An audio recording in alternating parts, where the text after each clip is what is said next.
Todos nosotros que estamos en el mundo de las inversiones, obviamente, entramos acá porque creemos que con nuestro dinero podemos entrar en punto B, entrar en punto A, salir en punto B, perdón, y podemos salir con una ganancia. Sin embargo, estudiando te das cuenta de que no existe una verdadera propuesta que te especifique. Entra en este punto, sale en este punto y vas a salir siempre con una ganancia. No existe. No existe porque no es magia. Pero también porque las propuestas, es decir, las teorías que tenemos ya hechas, son teorías que son muy fáciles de refutar. Es decir, ¿no? Tenemos teorías que son propuestas como en Un trader de la calle, un libro que es famoso, que propone, por ejemplo, que al mercado, por ejemplo, lo mueve la gente, ¿no? Sus emociones de la gente, ¿no? Entonces, ¿qué sucede? Si lo mueve, por decir así, la psicología de la gente con sus emociones, podemos entender que lo que pasó una vez va a volver a pasar y mil cosas así, ¿no? Que si pasa A, es resultado B. Y en parte tiene razón, o sea, en parte sí la tiene. Pero no podemos limitarnos a dos triangulitos y creer que porque esos dos triangulitos se repitieron en el pasado, ya entendemos qué es lo que pensaba la gente en el pasado y por eso va a pasar lo mismo. Es decir, si vemos una tendencia alcista, ¿no? Y vemos que un patrón rompe esa tendencia y se repitió en el pasado, estamos diciendo que psicológicamente la gente está de nuevo en ese punto. Y no es cierto, porque la gente no son aplicaciones. Es decir, la gente sí funciona por patrones, porque los seres humanos somos de crear patrones. Pero un ser humano de hace 20 años o de hace 10 años no repite los mismos patrones que un ser humano de hoy en día. Por eso es muy fácil refutar estas teorías, ¿no? Y eso tú te puedes dar cuenta si te analizas a ti mismo y a personas anteriores a ti que hayan estado en este mundo, ¿no? No funcionan igual, no operan igual, ¿no? Después viene otra teoría, ¿no? En otros libros, por ejemplo, que es la teoría de los fractales. La fractalidad del mercado. Que es una teoría que, en mi opinión, es un poco más avanzada.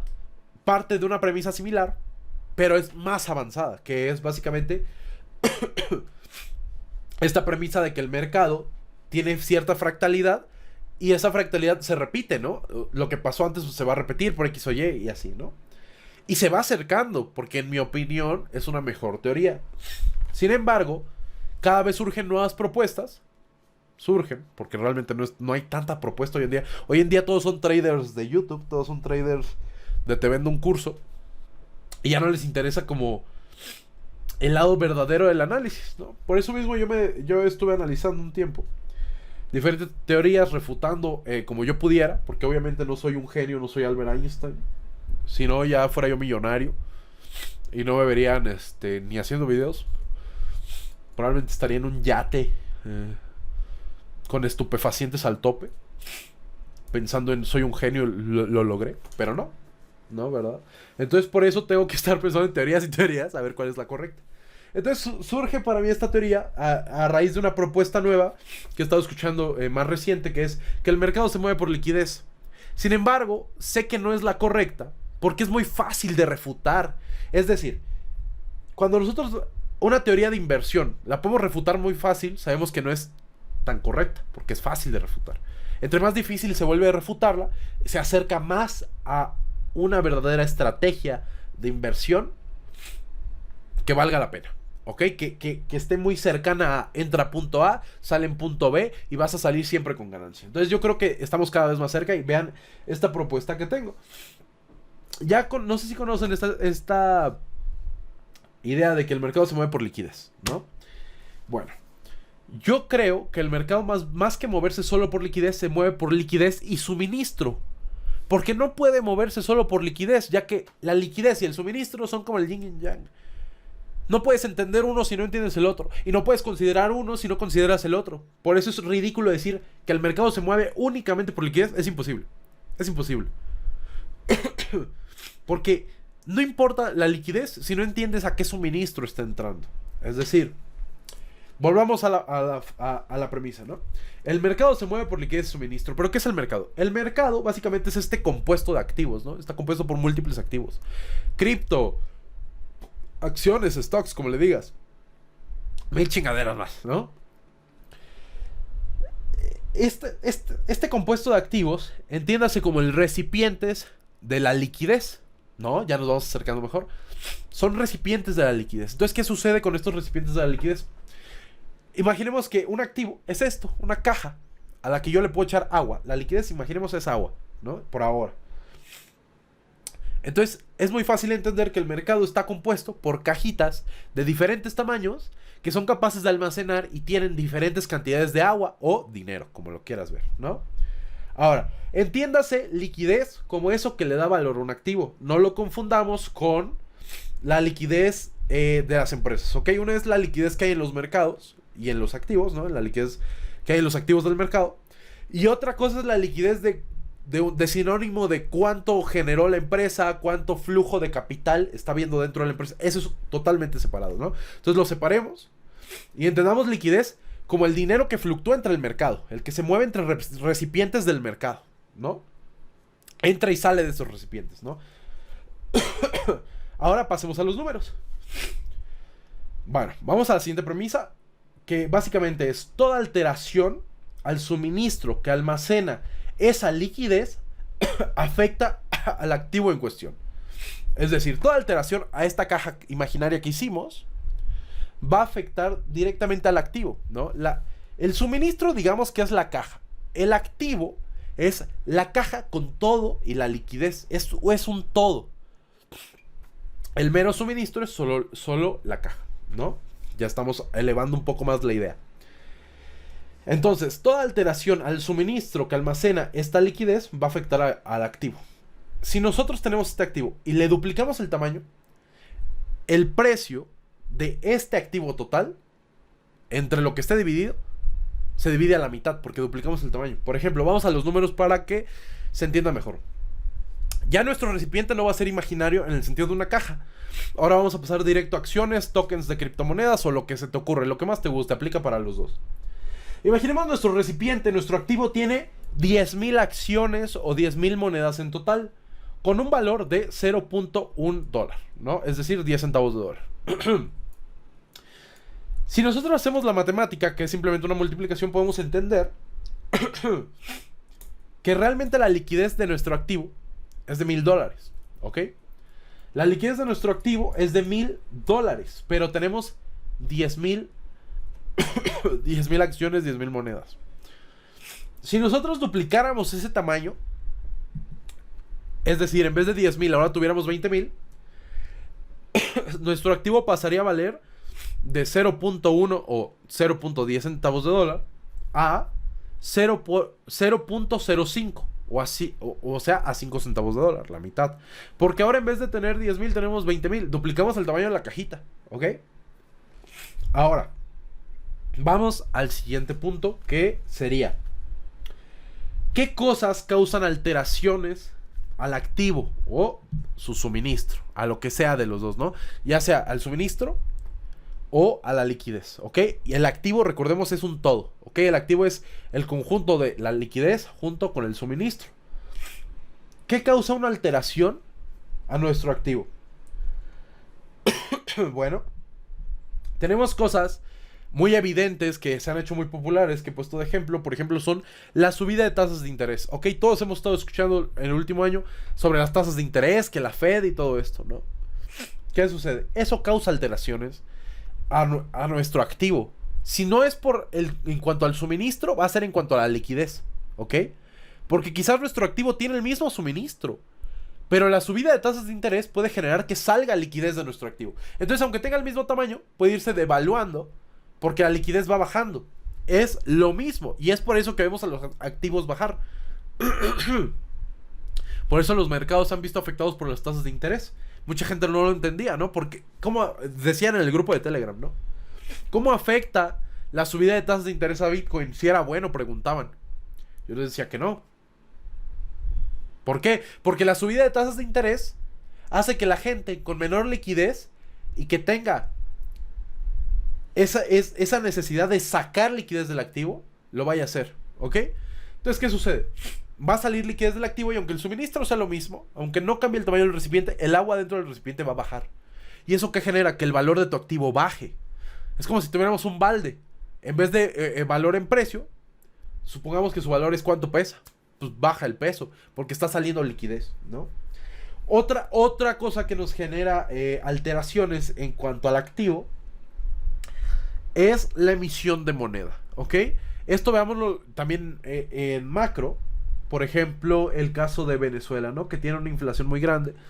O Argentina. ¿Qué sucede? ¿Por qué se genera una inflación tan grande? Bueno, eso es simplemente porque,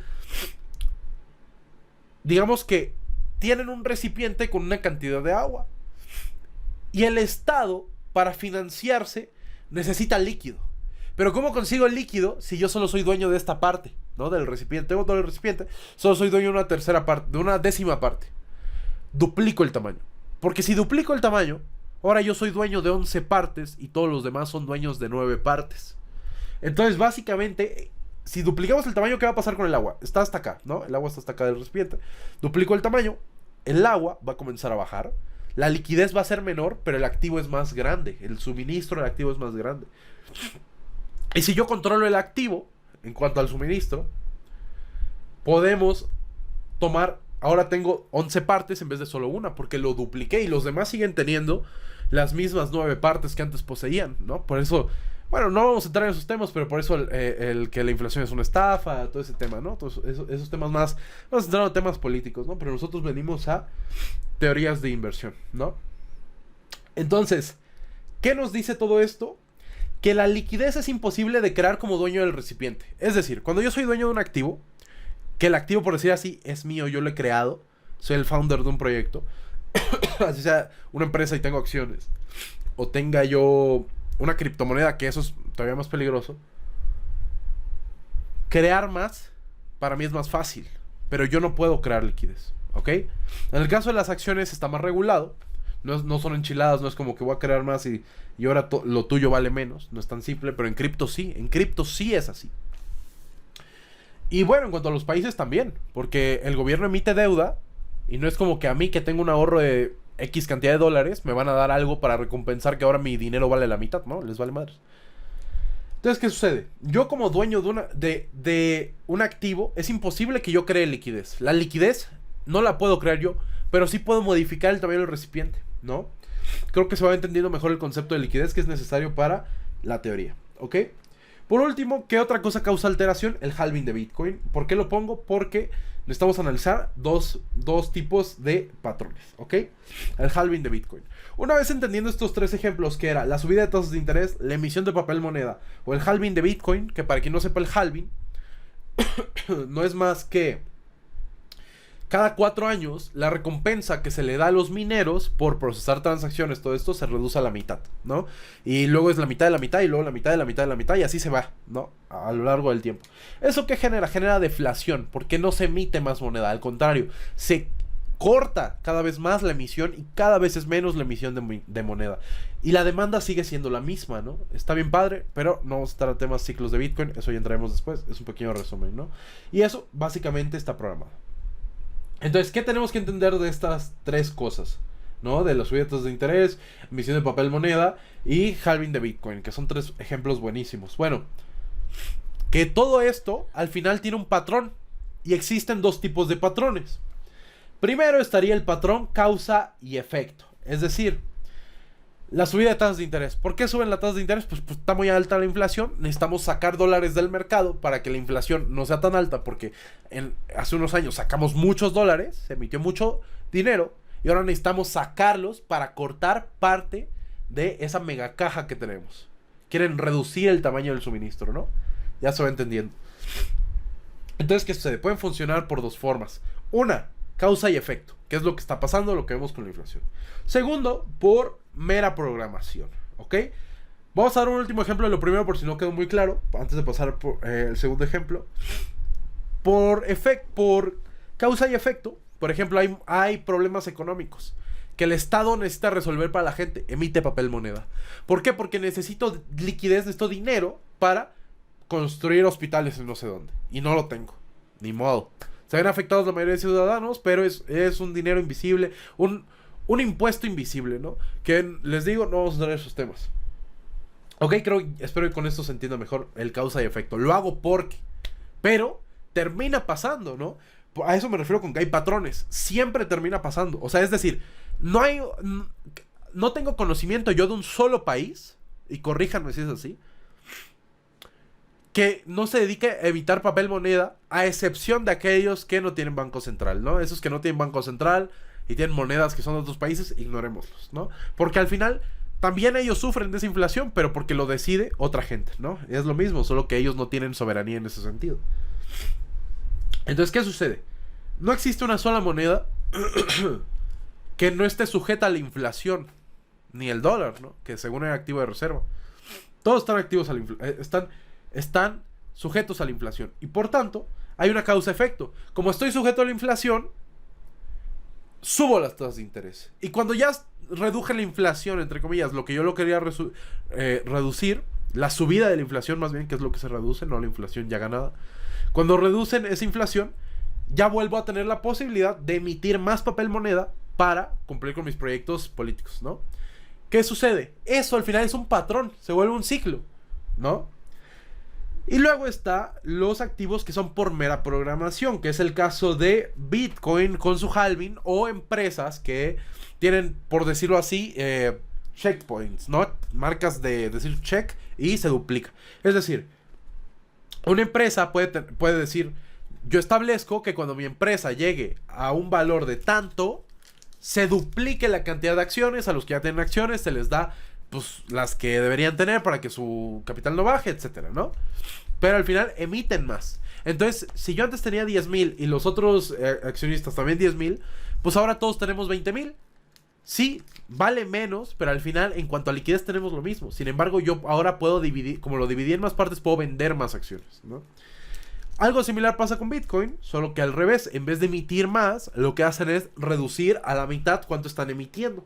Pero al final está programado. Hay un punto en el cual eso va a pasar cuando lleguemos. ¿Qué sucede con estos dos patrones? Que al final son un ciclo. La única diferencia es que en los ciclos causa y efecto, las variantes del ciclo de punto A a punto B pueden tardar más o menos, y de punto B a regresar a punto A pueden tardar igual, más o menos. A diferencia de Bitcoin, que sabemos cuánto va a tardar de punto A a punto B, que sería de halving a halving. Sabemos que aproximadamente son 4 años, ¿no? No sé si pueda variar un día, 2, pero un año es prácticamente, una semana, pero es mínimo, ¿no? Sabemos que de punto A a punto B hay cierto tiempo. Y en el caso de las acciones, si bien no sabemos cuánto es el tiempo, sabemos cuánto vamos recorrido de eso. Entonces, ¿qué quiere decir? Que los patrones que aquí vemos realmente son ciclos económicos, ¿ok? Espero esto se esté entendiendo de verdad, porque para mí desarrollar esta idea fue un poco compleja, ¿ok? Entonces, ¿qué quiere decir todo esto, no? Porque ya desde aquí empieza lo padre, y hasta el final viene el cómo invertirle, para que no se me desesperen. Pero bueno, ya que entendimos esto de los ciclos económicos, tenemos un resultado, y es: todo este conocimiento es aprovechable para hacer dinero, pues todo se resume en inflación o deflación. Es decir, un activo es inflacionario o deflacionario. Eso es en lo que se resume punto 1. Punto 2, yo ya sé qué va a pasar. Es decir, yo no sé cuándo va a pasar. Yo no sé cuándo los Estados Unidos paren de subir las tasas de interés, porque no lo decido yo, lo deciden ellos. Pero sé que un día lo van a hacer y van a volver a emitir papel moneda. Eso yo lo sé. Me queda claro. Porque es un A a punto B y de B regresa a punto A. No hay un punto C. Se sigue repitiendo el patrón. Entonces, ¿en qué lo convierte? En un ciclo. Entonces, ya que entendemos que podemos aprovechar esto para ganar dinero, volvemos a lo mismo. Activos deflacionarios e inflacionarios, ¿ok? Los que nos importa son los deflacionarios, porque tienen ganancia asegurada. ¿Por qué? Volvemos a la idea del recipiente. Si yo tengo un recipiente y sé que con el paso del tiempo el recipiente se reduce, cada vez se va reduciendo, ¿qué quiere decir eso? Que cada vez le cabe menos agua. Y si le pones más agua, un día va a desbordar esa agua porque es demasiada, ¿no? En el caso del dinero, de la liquidez, es cada vez la liquidez es superior en cuanto a la división del activo. ¿Me explico? Es decir, volvemos a que si nuestro activo antes era esto, ¿no? Y tenía hasta aquí de agua, ¿no? Hasta la mitad de mi dedo tenía de agua, hasta acá, ¿no? Ahí lo puedo simular mejor. Si se reduce, el agua va subiendo. Se reduce más, el agua sube hasta que se llene, ¿no? Si fuera un recipiente. Porque directamente se está reduciendo. No es que haya más liquidez, es que se está reduciendo el suministro. Algo similar es con muchos activos tipo Bitcoin, ¿no? A ver, si no te gusta Bitcoin, te gustan las acciones, también puede haber acciones que que mínimo no están imprimiendo, emitiendo más acciones, ¿no? Más títulos, ¿ok? Entonces, ¿qué sucede? Bueno, vamos a la siguiente premisa, que es: si un activo es deflacionario, quiere decir que adquiere valor a lo largo del tiempo, es decir, se aprecia. Todo el tiempo se está apreciando, ¿ok? Si esto sucede por mera mecánica, es decir, por su forma de funcionar, o sea, que sin esta forma de operar, simplemente no funcionaría, ¿ok? Esta regla que tenemos como premisa de si un activo es deflacionario, quiere decir que adquiere valor a lo largo del tiempo, es decir, que se aprecie, solo aplica para aquellos activos que por mera mecánica funcionan así, ¿ok? Que su forma de funcionar es así, y si no funcionan así, no funcionarían. Como Bitcoin. Si Bitcoin no tuviera el halving y no redujese su emisión de moneda, sería un activo inflacionario. Y sería lo mismo que el dólar. Entonces, ¿para qué usamos Bitcoin? No tiene sentido. No podría ni siquiera llamarse reserva de valor, porque pierde valor a lo largo del tiempo. Por eso es que hay acciones que, con el hecho de que no emitan más títulos, sabemos que también puede convertirse en muy buen activo de inversión, porque al final le va a terminar entrando más liquidez a esa empresa y sus acciones van a valer más cada vez, ¿ok? Entonces, ¿qué sucede? Si esto sucede por mera mecánica, es decir, por su forma de funcionar, o sea que sin esta forma de operar simplemente no funciona, estamos enfrente de una inversión que, sin importar el precio y su fluctuación en el mercado a lo largo del tiempo, debería darnos una ganancia. ¿Por qué? No importa si un activo está subiendo y bajando todo el tiempo. Si al inicio y final de cada ciclo entendemos que está en un punto bajo cuando inicia, en el punto A está más bajo que en el punto B, y que cuando vuelve a empezar en el ciclo, este punto B se convierte en punto A y el siguiente punto B es mucho más alto y no hay ningún motivo para que baje, porque su forma de funcionar es reducir el suministro, ¿ok? Si mi forma de funcionar es hacer que el balde de agua cada vez sea más chico, cada 4 años como Bitcoin, lo reduzco un poco, lo reduzco un poco, lo reduzco un poco, no va a importar si a lo largo del tiempo, a lo largo de esos 4 años, la liquidez subió y bajó. ¿Por qué no va a importar? Digamos que estaba hasta arriba, la liquidez 2021, todo el mundo emocionado por cripto, hasta el tope. Pero pum, bajó a la mitad. A mí no me importa. ¿Y por qué no me importa? Aún habiendo comprado en esas fechas, se reduce el suministro. Es decir, la emisión es menor cada vez. Entonces, si la emisión es menor cada vez, tiene que llegar a un punto en el que el agua está hasta acá, güey. Tiene que llegarlo, sin importar la fluctuación del precio. Además de que entendamos la regla de que, como es un ciclo, la gente dice: en 2021 perdí dinero. No has perdido, porque el ciclo ni ha terminado. Si tú analizas ciclos pasados, volvemos a lo que hablábamos al principio, la fractalidad y todo esto. Ciclos pasados nos indican que un año después del fin de cada ciclo o inicio de un nuevo ciclo, el activo vale más. Es decir, tenemos que entender cuánto tiempo dura el ciclo de cada activo aproximadamente para que nos lleve de punto A a punto B y que sea ganancia. Es decir, con activos deflacionarios, ¿no? Entonces volvemos a lo que decía. Si se cumple esto de por mecánica y lo que decía, estamos enfrente de una inversión que, sin importar el precio y su fluctuación a lo largo del tiempo, debería darnos una ganancia. Pero ¿cuánto es este tiempo, no? Esta fluctuación a lo largo del tiempo que les hablo. Sí, ok, la voy a ignorar, pero ¿de cuánto es ese tiempo? Bueno, pues ese tiempo debería ser desde el inicio hasta el final de un ciclo. Por eso era que les mencionaba lo de los patrones que tienen ciertos ciclos, causa y efecto y mera programación. Entonces, ¿qué sucede? Que en teoría, si esta teoría es correcta, si nosotros entramos al final de un ciclo, es decir, en 2021 desafortunadamente somos ignorantes en el tema, compramos Bitcoin cuando no debíamos, por lo menos deberíamos esperar el ciclo siguiente para comenzar a tomar ganancias. Yo no puedo tomar ganancias en medio, porque si lo hago, voy a verme afectado por las fluctuaciones del mercado, ¿ok? Porque lo que pasa de punto A a punto B, yo no lo conozco. Yo lo único que conozco es que cuando inicia un ciclo pasa algo que genera B, ¿ok? Como el halving. El halving es algo que marca el inicio y final de un ciclo. Entonces, el halving es la causa y el efecto es B, el precio. Se reduce la emisión, ¿ok? Entonces, por ejemplo, toda esa gente que entró en 2021 a cripto debería, por lo menos, si es en Bitcoin, si es en otros activos, desconozco sus ciclos, porque imagínense estudiar el ciclo de cada activo y su funcionamiento será muy complejo, ¿no? No puedes, ni te da la vida, ¿no? Deberían por lo menos esperar a fechas similares de cuando compraron hasta 2025. Si mi teoría está mal, lo sabré en 2025. Pero hasta la fecha me ha salido bien, ¿ok? Entonces, ¿qué quiero decirte con todo esto? Si tú encuentras activos similares a Bitcoin, que hasta ahora solo conozco yo a Bitcoin. Bueno, Ethereum podría más o menos parecerse, pero desconozco el ciclo por esto de que la inflación en Ethereum cambió y todo eso y se redujo. Pero la verdad es que desconozco su ciclo, cómo funcione, porque todo tiene ciclos. Si encontramos activos deflacionarios, son activos que en cuanto entendemos cuál es el ciclo de punto A a punto B, siempre vamos a salir con ganancia, no importa lo que pase. Siempre deberíamos salir con ganancias si la teoría es correcta, ¿ok? Si no es correcta, pues lo siento. Al final, soy un chavo en su cuarto, güey, que está intentando analizar, ¿no? Y por último, alto riesgo, porque yo sé que muchos de ustedes dicen, yo no voy a comprar Bitcoin, no me interesan las acciones, porque el máximo de Disney me daría un por 2 si compro hoy, güey. Hay gente que no le interesa un por 2.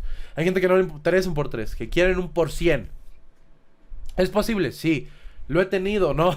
Bueno, creo que sí, güey. Creo que sí. Sí, con Ethereum.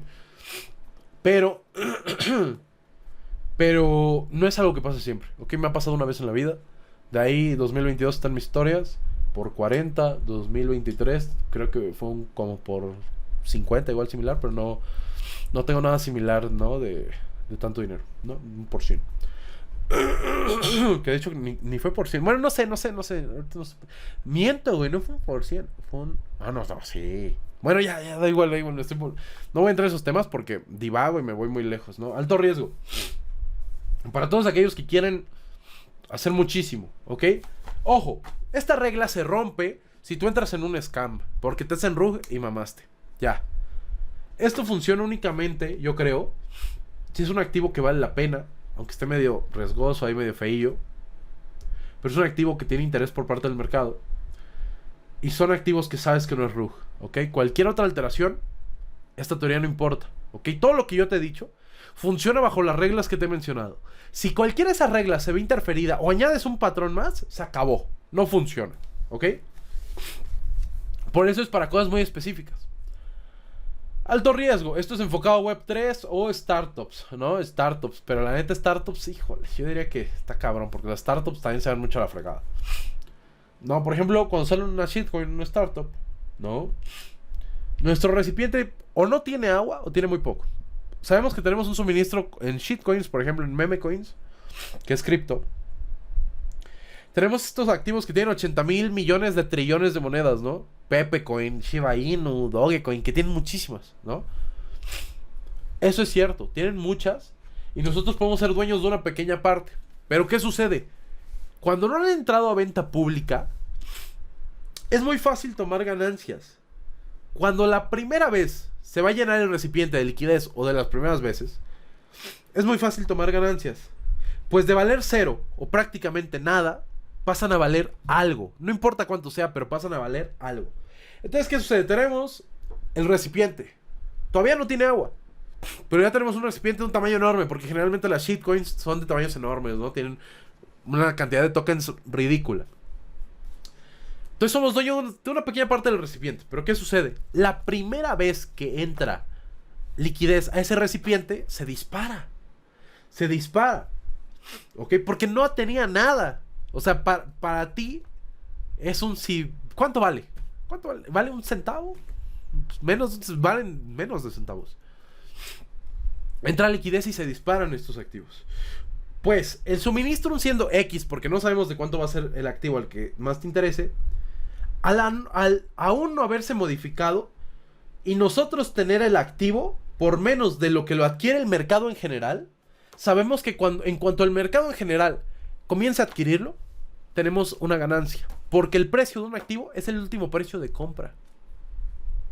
Esto no lo sabían, eso lo saben conmigo.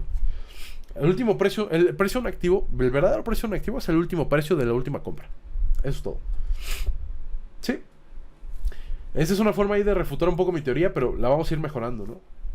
Pero básicamente lo que nos quiere decir esto es: si nuestro activo lo compramos por 1 centavo y a venta pública está $1 y yo compré $100, lo voy a vender. Ahora tengo, ¿qué? ¿$10,000? ¿$1,000? Algo así, $10,000 o $10,000 tengo. O sea, es una locura. Tengo $10,000, si no me equivoco. O sea, es una locura. Obviamente voy a vender, pero ¿qué sucede? Hay que tener cuidado, porque si la liquidez no es suficiente, que es probable que sí lo sea, porque no es tanto dinero. Si no hay ni siquiera $10,000 en cuanto a liquidez verdadera ahí, no vas a poder sacar todo eso. Pero eso es otro tema. También de liquidez, pero más liquidez enfocada a cripto. No liquidez enfocada a... en cuanto al mercado en general, ¿no? Pero lo que quiero llegar es las famosas pre-sales. En teoría, si tú entras a cualquier pre-sale de un activo que vale la pena y haya interés, vas a ganar dinero. Esa fue mi técnica para ganar dinero con todos los NFTs que gané dinero en 2022. O sea, con todos los NFTs a los que yo le entré y vendí, es por eso, güey. Porque entraba y salía así, así. Por eso les digo que la gente no lo entendió. Porque la gente creía que era comprar y a largo plazo. Sí, hay NFTs que yo guardo a largo plazo, pero no todos. Entonces, si la gente ve un video tuyo diciendo, este NFT es a largo plazo, y ve a otro diciendo que no, va a decir, este güey es un pendejo, güey. Porque no lo entienden, ¿no? No entienden esta teoría que les estoy presentando. Entonces, la idea es, si tú a huevo quieres salir con ganancias, sin importar si al rato vale 10 veces más, eso no debería importarte. Si tu único objetivo es siempre salir con ganancias porque tienes, por ejemplo, muy poco capital y no te deberías, porque si tienes muy poco, no deberías arriesgar tanto tu capital, esta es tu mejor opción. Tanto en proyectos riesgosos como en proyectos no riesgosos. Sin embargo, en proyectos riesgosos, la rapidez es más. ¿Ok? Por eso les estoy dando este último punto. Entonces, por último, por el efecto de inercia, lo ideal sería salir con la liquidez que se inyecta al mercado. Eso es todo, ¿no? La inercia me refiero a que la misma fuerza de la entrada de liquidez va a hacer que el activo suba. Y lo ideal sería salir con un poco de esa nueva liquidez que entra y olvidarnos. No volver a voltear a ver el proyecto. Porque si lo hacemos y subió, vamos a decir, puta, ¿qué tal sigue subiendo? Pero ¿y si no? ¿Y si pierdes ese poquito que habías ganado? No. Yo repetiría este patrón que les estoy diciendo. Sé que suena muy pesado, pero si no tienes dinero, es lo mejor que puedes hacer. Es lo que les digo. Y por último, el último punto que tengo acá es... La cosa mala es que si sigue subiendo te lo vas a perder pero bueno, pues también podría bajar, ¿no? Eso es todo, chicos. Espero les haya gustado. Yo sé que esto no lo va a ver prácticamente mucha gente porque es muy complejo, es pura explicación y es difícil de entender. No es para un chavito de... Bueno, sí, para chavitos de 15 años que lo quieran entender, pero es un tema bastante complejo, ¿ok? O sea, para entender esta teoría realmente tienes que saber un poco de lo que estoy hablando. Traté de ser lo más claro que pude para que la gente lo entendiera. Por eso el ejemplo del recipiente, todas esas cosas. Pero sí, es complejo. Espero les haya gustado. Les mando un abrazo. Que todas sus inversiones salgan chingonas. Un abrazote y bye.